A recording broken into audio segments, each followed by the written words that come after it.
Di video kali ini gue akan menjelaskan ya 5 level manusia di game kapitalisme. Level satu ya, level satu ini level yang paling bawah, yaitu pekerja. Mereka adalah orang yang gue sebutnya adalah penjual waktu. Mereka aktif menukar waktunya untuk mendapatkan uang yang tidak seberapa. Ini penghasilan kalian rumusnya sederhana ya, waktu dikali dengan tenaga, itu sama dengan penghasilan kalian. Contohnya apa sih pekerja level satu ini? Satu, karyawan pabrik, ya kan.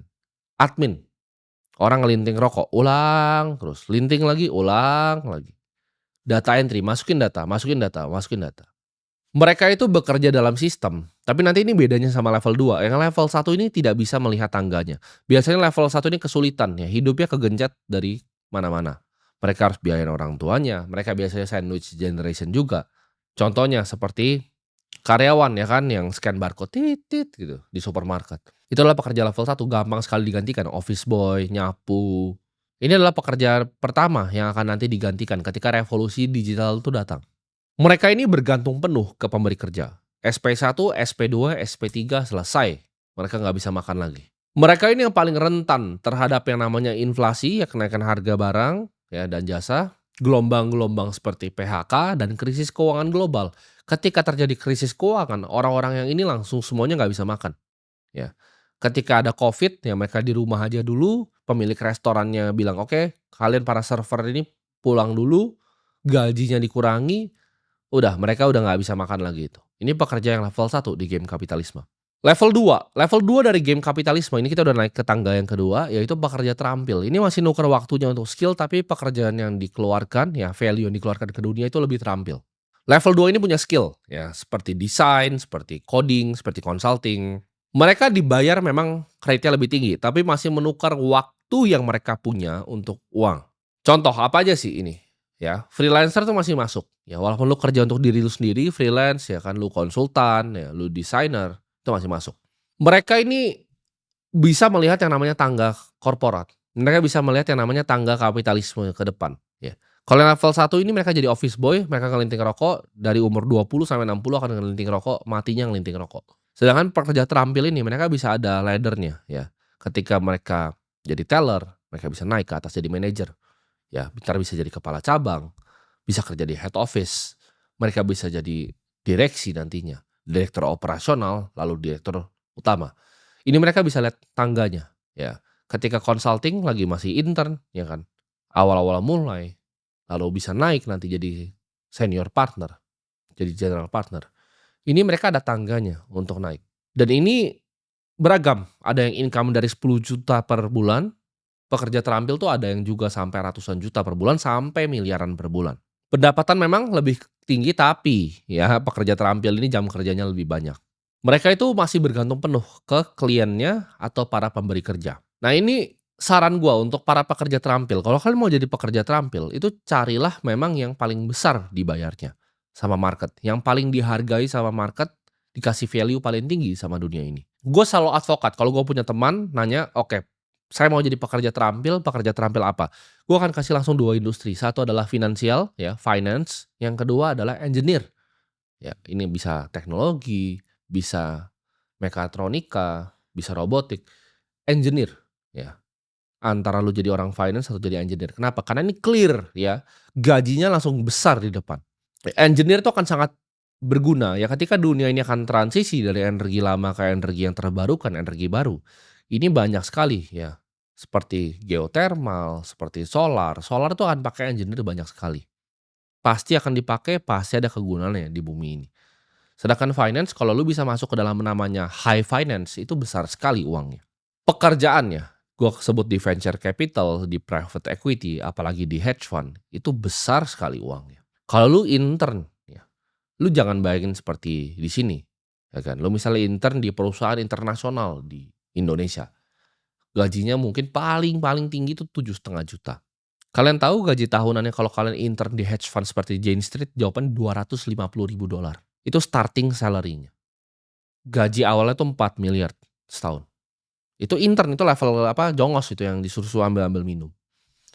Jadi kalian harus pilih ya, industrinya itu yang benar. Jawabannya adalah finance dan juga engineering. Kalau mau jadi pekerja terampil, gua nggak rekomen ambil yang lain karena yang lain sampah menurut gua. Level 3 ya, level 3 dari game kapitalisme ini udah mulai di tengah nih. Kalau kita piramid ya kan, piramid manusia ini dari yang di tengah. Level 3 itu adalah pengusaha. Ini mereka adalah orang-orang yang membangun sistem.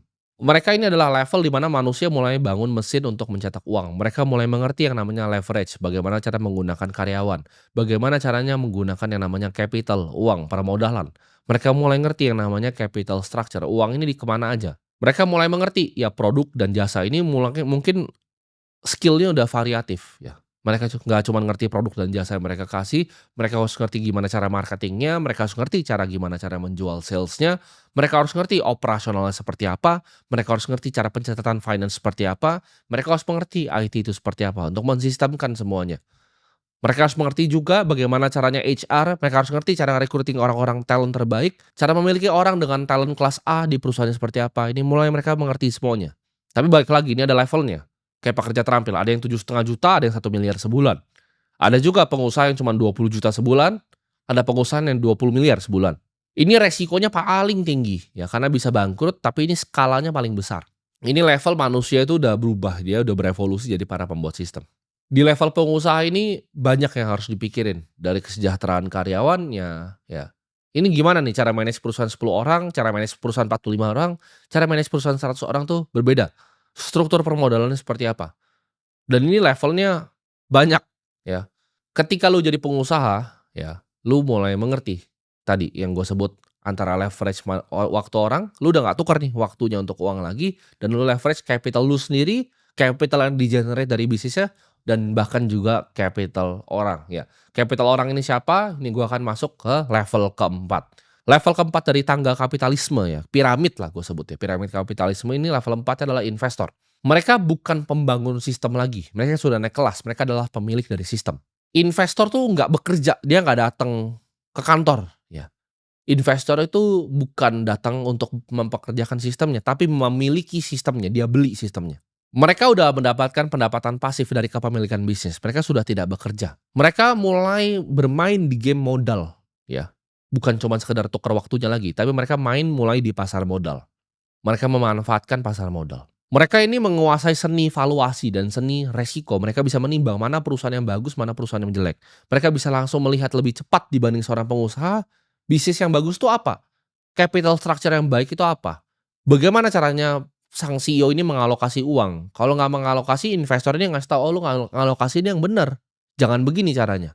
Uang tuh udah bekerja di saat mereka tidur. Ini udah level di mana manusia itu main game infinite. Ya. Jadi kemungkinan pendapatan uang itu udah infinity, udah tidak bisa terbatas. Ini level di mana konglomerasi itu terbentuk. Ya. Banyak yang nanya, pengen jadi pengusaha atau investor? Ini jawabannya ini bukan sejajar. Ya. Pengusaha dan investor itu tidak pernah sejajar. Investor itu selalu di atas pengusaha. Karena investor adalah level terakhir dari pengusaha. Kita contoh ya, Grup Salim. Ketika mereka sudah bikin banyak sekali perusahaan, akhirnya apa? Mereka konsolidasi, mereka bikin di Hong Kong namanya First Pacific. Ini konglomerasi seperti Berkshire Hathaway, mirip. Jadi mereka berinvestasi di banyak perusahaan, di tambang, di energi, di Singapura, data center di Indonesia. Ketika bisnis-bisnis sudah jalan, mereka naik kelas menjadi seorang investor. Sama seperti grup Jarum, ketika sudah jadi Jarum, mereka jadi investor, Polytron, BCA. Mereka kerja jadi investor, mereka bikin sistemnya. Setelah bikin sistemnya, mereka beli sistem orang lain. Semua pengusaha hebat, itu ketika mereka lulus jadi seorang pengusaha, itu menjadi seorang investor. Seperti Sergey Brin yang bikin Google. Dia bikin Family Office by Shore Global Management. Seperti Bill Gates, ketika dia bikin Microsoft, uangnya sudah banyak sekali dari situ, dia bikin Cascade Investment. Itu family office, investment firm. Ketika Jeff Bezos selesai bikin Amazon, dia bikin namanya Bezos Expedition. Orang kaya itu beli aset yang menghasilkan mereka income di saat mereka tidur. Dan ini biasanya tahan selama generasi. Ini level di mana keluarga-keluarga yang tahan ratusan tahun seperti House of Medici, ya, Fugger family, seperti family Rothschild, Rockefeller. Ini mereka bisa tahan lintas generasi karena mereka adalah seorang investor. Mereka pengusaha dulu, lalu mereka yang naik kelas jadi seorang investor.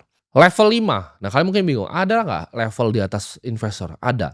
Jawabannya level 5 itu filantropis, ini mereka yang mengubah dunia.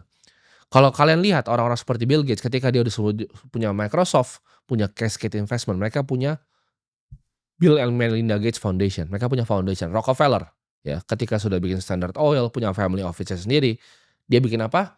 Betul, dia bikin Rockefeller Foundation. Ini level di mana mereka menggunakan modal untuk merubah dunia. Ini di saat manusia itu lulus, gue sebutnya, dari sistem kapitalisme, mereka akan mengembalikan lagi. Salah satu buku yang mengubah hidup gue itu adalah Gospel of Wealth. Itu yang bikin namanya Andrew Carnegie, salah satu orang paling kaya yang pernah hidup di bumi ini. Beliau bilang, fungsinya untuk jadi kaya adalah untuk membagikan semuanya kembali.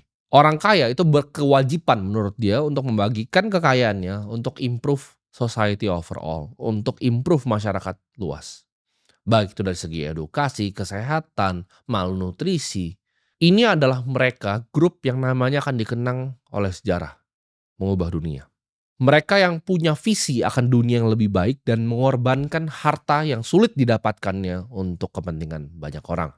Jadi ketika lu udah jadi pengusaha, ya kan, lu jadi level investor, lu jadi seorang filantropis. Kita bisa lihat Chris Horn dari TCI Fund Management. Dia bahkan bikin namanya TCI, The Children's Investment Fund, untuk anak-anak di seluruh dunia.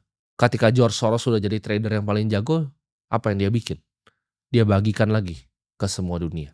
Ketika Warren Buffett sudah jadi investor terhebat yang pernah hidup, bikin triliun US dollar, ya. Triliun US dollar. Sekitar 16.000 triliun rupiah ini perusahaannya. Dia bagikan 99% untuk dunia. Nah, pertanyaannya sekarang, lu di level mana dan mau nggak lu belajar untuk naik tangganya?